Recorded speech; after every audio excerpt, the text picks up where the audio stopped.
সালাহ একটা জীবন দর্শন।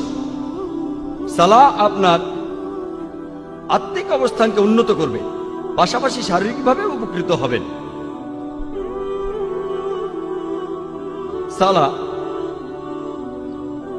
আপনার বিশ্বাসকে বাড়িয়ে দেয়, আপনার বিশ্বাসকে শক্তিশালী করে। পবিত্র কোরআনে সূরা আনফালের 2 নম্বর আয়াতে উল্লেখ করা হয়েছে যে সত্যিকারের বিশ্বাসী তারাই যাদের হৃদয় কম্পিত হয় যখন আল্লাহকে স্মরণ করা হয়, আর যখন আল্লাহর আয়াত পাঠ করা হয়। এটা তাদের ঈমান বৃদ্ধি করে এবং তারা তাদের প্রতিপালকের উপরে নির্ভর করে। পবিত্র কোরআন বলছে, সূরা ফাতিহার 5 থেকে 7 নম্বর আয়াতে উল্লেখ করা হয়েছে, ইয়াকা না'বুদু ওয়া ইয়াকা নাস্তাঈন, আমরা তোমারই ইবাদত করি, তোমারই সাহায্য প্রার্থনা করি। ইহদিনাস সিরাতাল মুস্তাকিম, সিরাতাল লাযিনা আন'আমতা আলাইহিম গায়রিল মাগদুবি আলাইহিম ওয়ালাদ-দাল্লিন। আমাদের সরল পথ দেখাও, তাদের পথ যাদের তুমি অনুগ্রহ দান করেছো, তাদের পথ নয় যারা ক্রোধ নিপতিত, যারা পথভ্রষ্ট। এতে আপনার জীবনের শৃঙ্খলা বাড়বে। সত্যিকারের মুসলিম সে তার দিন শুরু করে ফজরের সালাহ আদায় করার মাধ্যমে। আর ফজরের সালার সময় মুয়াজ্জিন আজান দেওয়ার সময় বলেন, আসসালাতু খায়রুম মিনান নাওম, যে ঘুম অপেক্ষা সালাহ উত্তম, ঘুমিয়ে থাকার চেয়ে নামাজ পড়া উত্তম।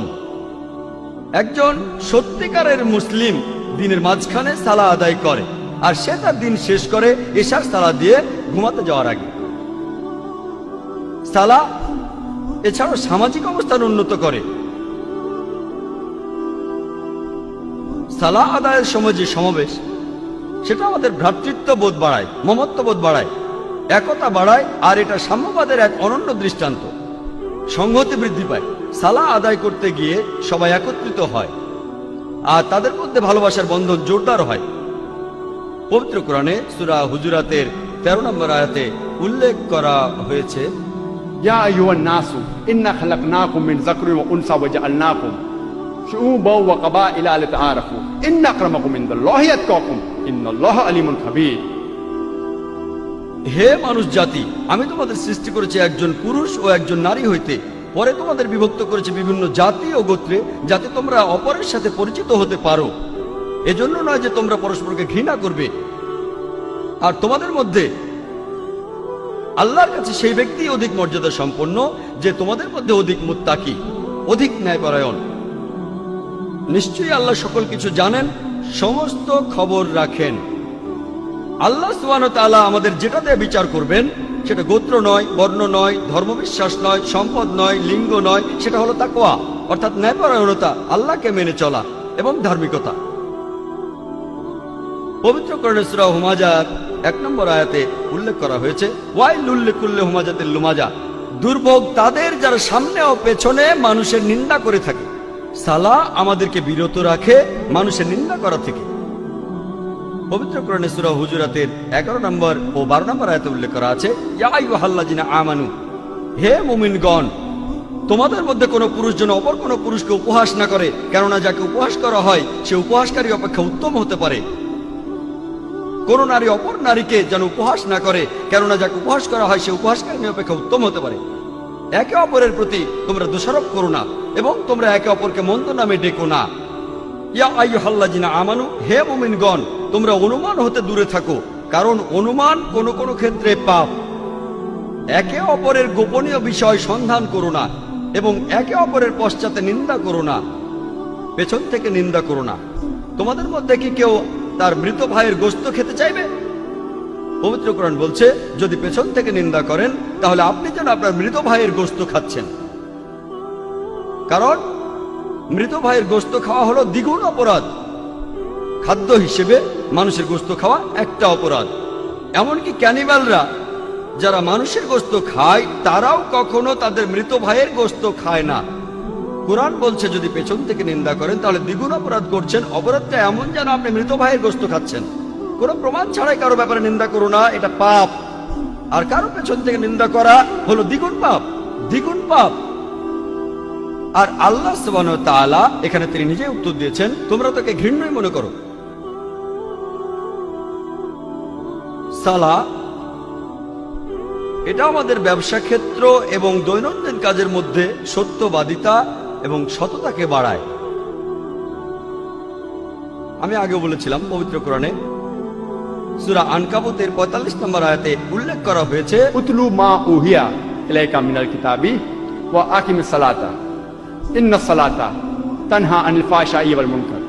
যে তুমি আবৃত্তি করো সেই কিতাব হতে যা তোমার প্রতি প্রত্যাদেশ করা হয় এবং সালাত কায়েম করো, কারণ নিশ্চয়ই সালাত তোমাকে অশ্লীল ও মন্দ কাজ হতে বিরত রাখে।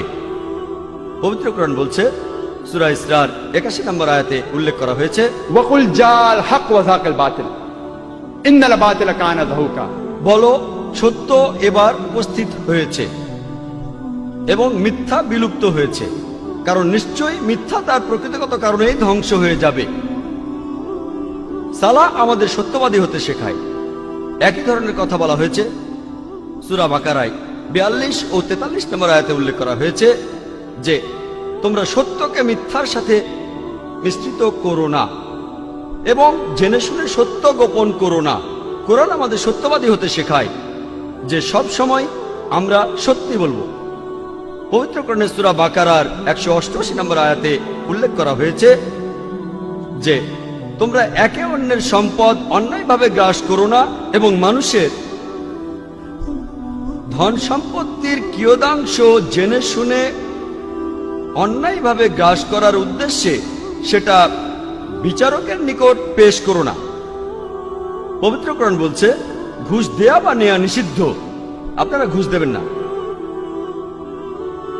পবিত্র কোরআন আমাদের দেখিয়ে দেয় কিভাবে সৎ জীবনযাপন করতে হবে।